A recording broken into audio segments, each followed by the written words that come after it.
ఈయన వైవి సుబ్బారెడ్డి పాల కల్తీ గురించి మాట్లాడటం మన అంత ముందర ఒక 15 రోజులు 20 రోజుల కిందట రాజమండ్రిలో కల్తీ పాలు తాగి చనిపోయారు చాలామంది. దానికి సంబంధించిన క్వశ్చన్ ఇది అనమాట. నీకు పాల కల్తీ గురించి నువ్వు క్వశ్చన్ అడిగావు, దానికి మరణశిక్ష విధించాలన్నా అంత బాగానే ఉంది. క్వశ్చన్ అడిగేటప్పుడు మనం ఏం చేసాము, మనం టీటీడీ చైర్మన్గా ఉన్నప్పుడు మనం ఏం చేసాం అనేది ఆలోచించుకుంటే చాలా బాగుండేది. నువ్వు క్వశ్చన్ అడిగేటప్పుడు నువ్వు చిత్తశుద్ధితో అడగాలి.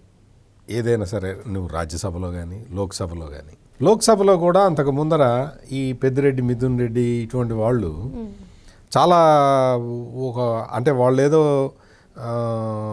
అసలు సత్యసంధుల్లాగా కొన్ని క్వశ్చన్లు అడుగుతూ ఉంటారు. ఫారెస్ట్ ల్యాండ్ ఆక్యుపై చేసేవాళ్ళు వచ్చి లోక్సభలో రాజ్యసభలో నీతులు మాట్లాడితే ఎట్లా? కేసులు ఉన్న వ్యక్తులు, క్రిమినల్ కేసులు ఉండి అరెస్ట్ అయ్యి బెయిల్ మీద రిలీజ్ అయిన వాళ్ళు వచ్చేసి నీతులు మాట్లాడితే ఎట్లా? ఈ వైవి సుబ్బారెడ్డి కూడా అదే కేటగిరీకి వస్తాడనేది నా ఖచ్చితమైన అభిప్రాయం.